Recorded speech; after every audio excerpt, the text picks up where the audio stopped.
仅凭一张旧概念图和一句话 ，AI 就独立吐出了一款 3D 浏览器游戏，真能玩。这是2026年8月5日刚刚发生的实验，能玩，而且已经部署上线了。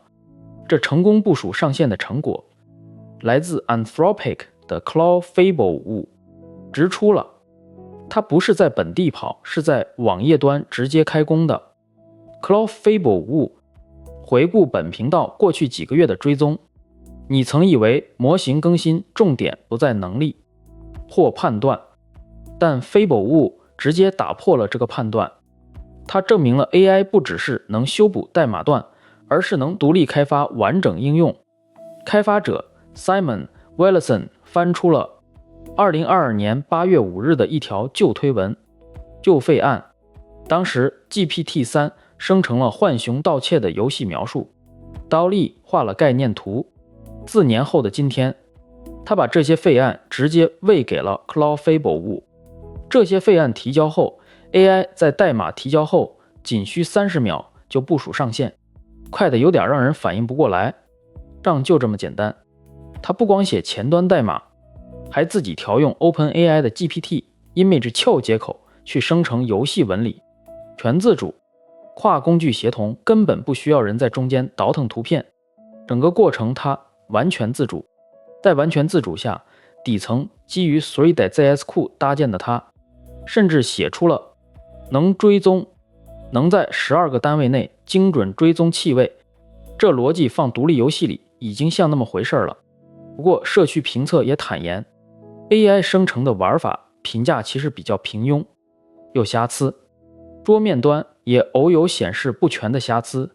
真用它做商业产品，离成熟还有距离。商业产品虽有距离，但整个实验中 AI 只进行了7次提交。但问题来了，这东西要是长期在企业环境里跑，会有什么风险？不适合。由于涉及外部 API 调用和数据流转，它目前并不适合处理企业级敏感数据，这就是它的闭环工作流。网页端编码代理接收指令，用 Three.js 渲染，再配合 DTAB、KJS 完成部署，顺便用 Playwright 在后台跑自动化测试，自己修好了移动端触控不可见的问题，自动化程度拉满，其极致的自动化使它放到 GPT 5.6 搜旁，强项在于有露怯，别觉得它无所不能，它也会卡壳，也会在复杂交互上露怯。虽然它会卡壳露怯，如果你也想围观这个开源项目，项目配置了静态文件服务，且 AI 专门修复了移动端触控不可见的问题，直接拿去就能跑。官方跑分对比欠奉，但实际效果惊人。在快速原型设计上，它已展现出极强统治力，彻底解决了游戏概念不知如何落地的痛点，快无与伦比。正是这无与伦比的速度， AI 助手正从代码片段生成器跃升为，多数人还以为 AI 模型能力停留在文本生成，其实它已经能搞定复杂应用的开发与部署。信息差就在这里， AI 包揽繁琐编码与部署，解决了流程繁琐问题。